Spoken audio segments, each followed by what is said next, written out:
तो आज मैं आप सबको वापस ले चलता हूँ साल 2017 में, यानी कि India versus Pakistan champions trophy final, जिसमें जब विराट कोहली बाउंड्री पे फील्डिंग कर रहे होते हैं तो पाकिस्तानी क्राउड से आवाज आती है कि कोहली नहीं होगा तुझसे चेज। तो 2017 से अब 2025 आ चुका है, यानी कि ऑलमोस्ट 8 साल पूरे हो चुके हैं और उस दिन से आज तक इंडिया किसी भी फॉर्मेट में पाकिस्तान से चेज करते हुए नहीं हारी।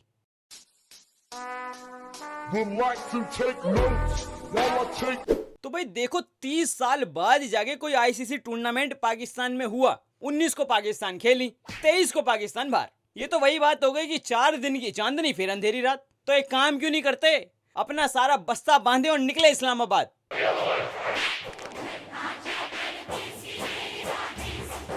तो कल मैच से पहले आकिब जावेद साहब प्रेस कॉन्फ्रेंस करने आते हैं और उसमें कहते हैं कि हम इंडिया को सरप्राइज कर देंगे।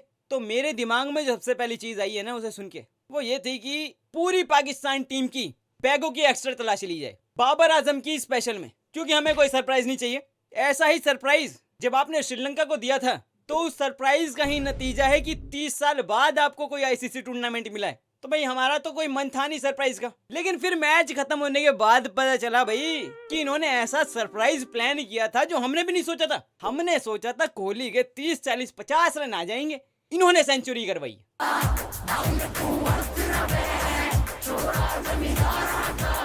और इस सरप्राइज के काउंटर में एक सरप्राइज अपने हार्दिक पांड्या भी लेके आए थे और लोगों को बहुत खुशी है कि वो सरप्राइज किसी को नहीं मिला। उसकी बात करेंगे बाद में, क्योंकि अभी कर लेते हैं शुरू से शुरू, यानी कि इंडिया वर्सेस पाकिस्तान। तो जी रोहित शर्मा और रिजवान करने आए हैं टॉस हुआ है और इंडिया एक और टॉस हार गई है और अब लगातार 12 में से 12 टॉस पिछले इंडिया हार चुकी है। तो इससे हमारा ज्यादा नुकसान तो नहीं हुआ है वैसे, क्योंकि 12 में से 11 मैच हम जीते हैं, लेकिन जो एक हम हारे हैं क्या ही बताऊं आपको। एडिटर एक काम कर, म्यूजिक लगा दे, खुद ही पता चल जाएगा।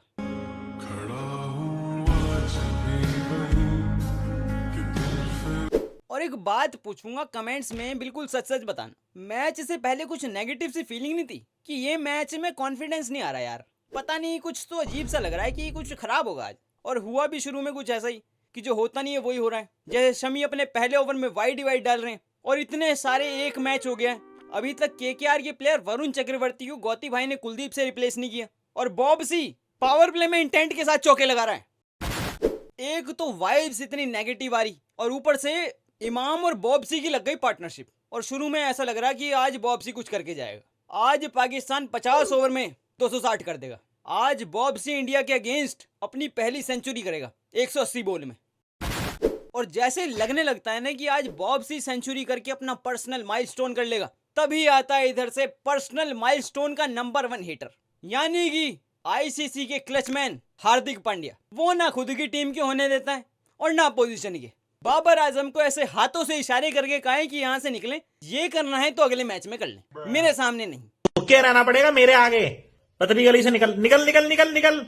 और बॉब सी ने तो सिर्फ सोचा ही था, इधर इमाम कर रहा था कि पूरी प्लानिंग बना के आया था कि इतने रन बना लूंगा इतनी बोलों में, 80 हो जाएंगे, फिर 90 हो जाएंगे, फिर इतने हो जाएंगे, फिर फकड़ धमान बाहर। तो इमाम साहब अक्षर पटेल की तरफ बॉल मारते हैं और दौड़ लगा देते हैं जी, और सोचते हैं कि बापू अक्षर पटेल तो क्या ही करेंगे, वो तो अहिंसावादी हैं। बापू के हाथ में बॉल जाती है, बापू डायरेक्ट हिट मारते हैं। इमाम साहब 1 फुट लाइन से पीछे और ग्राउंड से बाहर। आलिए रे आलिए, बेटा भग मत जाइयो।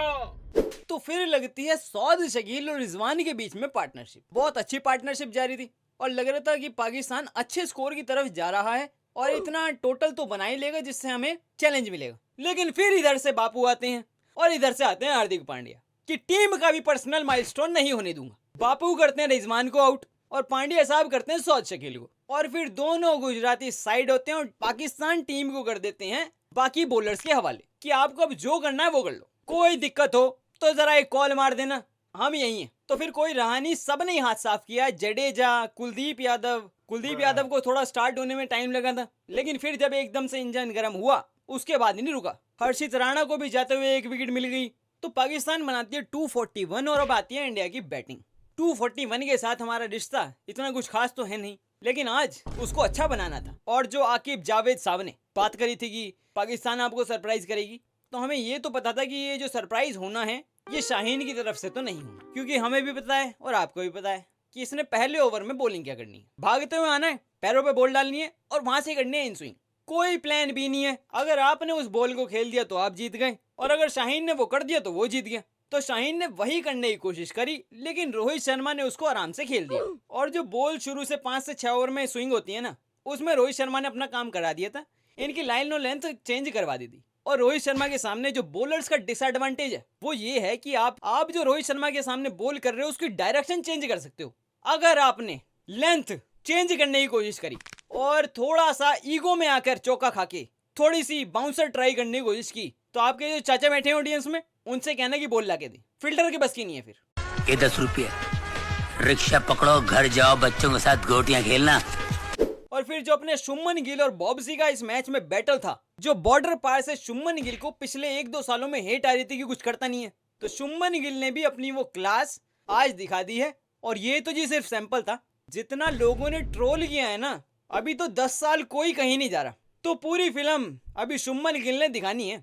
और इस मैच में जो सबसे कंफर्टेबल लगा ना कि शुरू में भी ओवर्स में खेलने में, मिडल ओवर्स में भी, वो शुभमन गिल था। सिर्फ एक बॉल उससे पढ़ी नहीं गई जिसपे वो आउट हो गया, वरना पूरी इनिंग्स उठा के देख लो। मुझे तो याद भी नहीं आ रहा कि शुभमन गिल बीट हो गया हो या उसका एज लग गया हो किसी बॉल पे। सालो अभी भी वक्त है, हाथ पैर जोड़ लो मेरे आगे।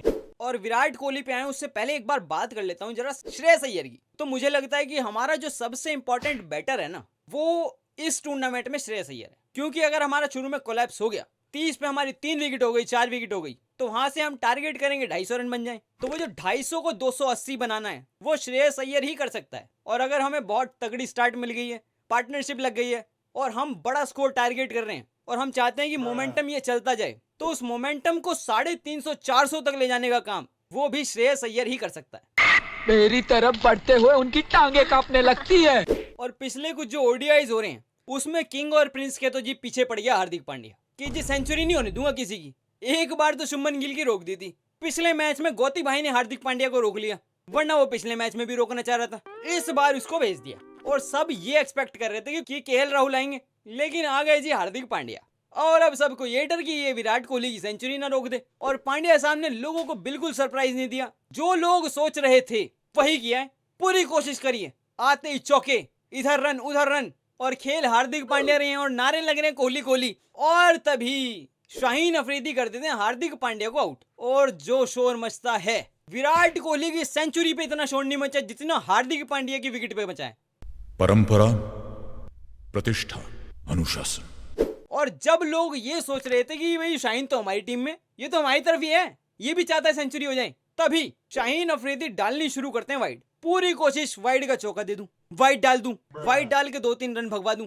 लेकिन अक्षर पटेल इंस्टाग्राम तो चलाते हैं जी, और उन्हें पता था कि अगर मैंने ज्यादा रन भागने की कोशिश करी तो मेरी फोटो पे लाइक से ज्यादा कमेंट आएंगे। तो अक्षर पटेल कहता है कि 4 रन कम बना लूंगा, लेकिन रोटी खा के पेट भरूंगा, गाली खा के नहीं।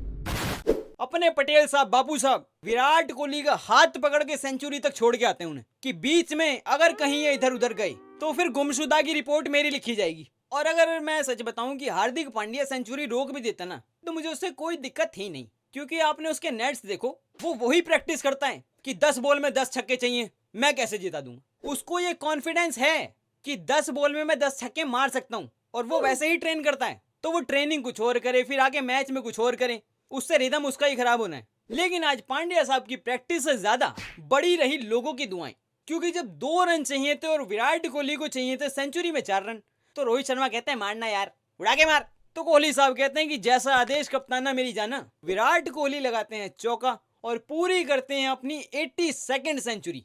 बाप को सिखाना नहीं है, मजदूर को खोदना। तो 2017 की जो चैंपियंस ट्रॉफी में क्राउड ने विराट कोहली से कहा था कि कोहली नहीं होता है तो उसे चेज, तो उससे नेक्स्ट चैंपियंस ट्रॉफी में कोहली सेंचुरी भी मारता है, कोहली चेज भी करता है, और कोहली पाकिस्तान को चैंपियंस ट्रॉफी से नॉकआउट भी करता है। और भगवान करे ना हो, लेकिन अगर ये पाकिस्तान और विराट कोहली का लास्ट बैटल था, तो ये जो स्टोरी की शुरुआत थी, इसका एंड ब्लॉकबस्टर रहा है। और बाकी अब आप कमेंट्स में बताओ कि आपको क्या लगता है कि क्या ये लास्ट बैटल था या अभी एक और बाकी है।